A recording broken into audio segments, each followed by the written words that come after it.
안녕하세요, 투데이입니다. 예전에 축술미 삼형살에 대한 영상을 올린 적이 있는데요. 이번에 축술미 삼형살에 관한 리뉴얼 영상을 제작해보았습니다. 사실 인사심보다 축술미가 더 어렵습니다. 사주에서 토를 이해하는 것이 가장 어렵습니다. 축술미 삼형살도 그만큼 이해하고 적용하기 어렵습니다. 그래서 리뉴얼 영상에서도 가장 기본적인 내용을 알기 쉽게 풀어보려고 노력했습니다. 도움이 되셨으면 좋겠습니다. 그럼 한자부터 먼저 보겠습니다. 축술미도 형살이니까 형벌을 주는 살입니다. 흔히 무은지형이라고 하는데요. 없을무, 은혜은, 어조사지, 형벌형. 특히 은혜은자의 뜻을 구체적으로 살펴볼 필요가 있는데요. 은혜은자는 은혜, 인정, 온정, 혜택, 사랑할, 감사할, 베풀 운자입니다. 축술미, 무은지형은 은혜가 없는 형살입니다. 인정이나 온정도, 사랑하거나 감사하거나 베풀 것이 없는 형살입니다. 다시 말하면 대상이 없는 살입니다. 인사시는 가해자와 피해자가 있습니다. 그런데 축술미는 가해자가 없습니다. 인사시는 원인과 결과가 있는데 축술미는 그런 것이 없습니다. 길을 가다가 하늘에서 떨어진 무언가에 맞으면 축술미입니다. 야외 공연에 놀러 가는데 비가 오면 축술미입니다. 예상치 못한 재난을 당하면 축술미입니다. 이렇게 축술미는 가해자를 찾기 어렵고 원인도 찾기 어렵습니다. 흔히 진술충미를 사고의 글자라고 하죠. 진월은 봄을 닫는 지지입니다. 그리고 수의 묘지이기도 합니다. 겨울이 무덤으로 가는 달이죠. 미월은 여름을 닫는 지지입니다. 그리고 목의 묘지이기도 합니다.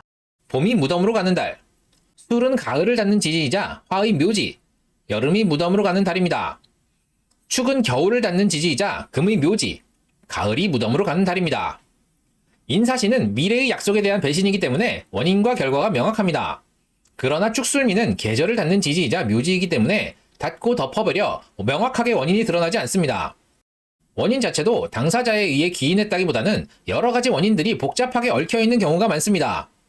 예를 들어 축술미형으로 인해 암에 걸렸다면 그 원인을 찾기가 어렵습니다.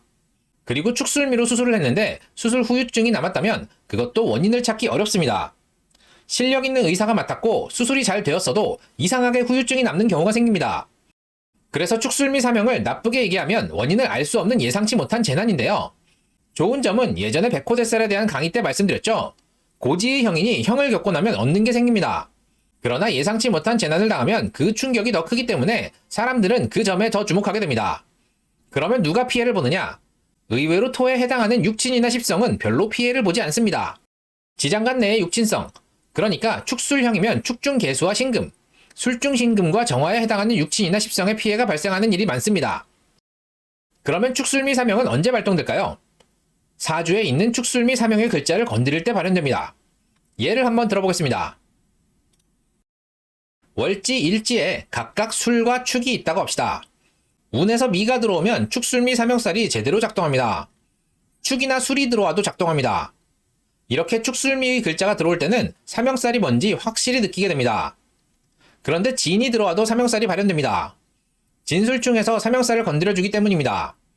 그리고 그 외에 축이나 술과 육합이나 반합하는 글자가 들어와도 발현은 되는데 좀 약하게 발현됩니다. 오늘은 축술미 사명살에 대해 알아보았는데요. 기본적인 내용을 최대한 쉽게 풀어드리도록 노력해보았습니다. 도움이 되셨나요? 도움이 되셨다면 구독과 좋아요, 알림 설정 꼭 부탁드립니다. 그럼 이만 마치도록 하겠습니다. 감사합니다.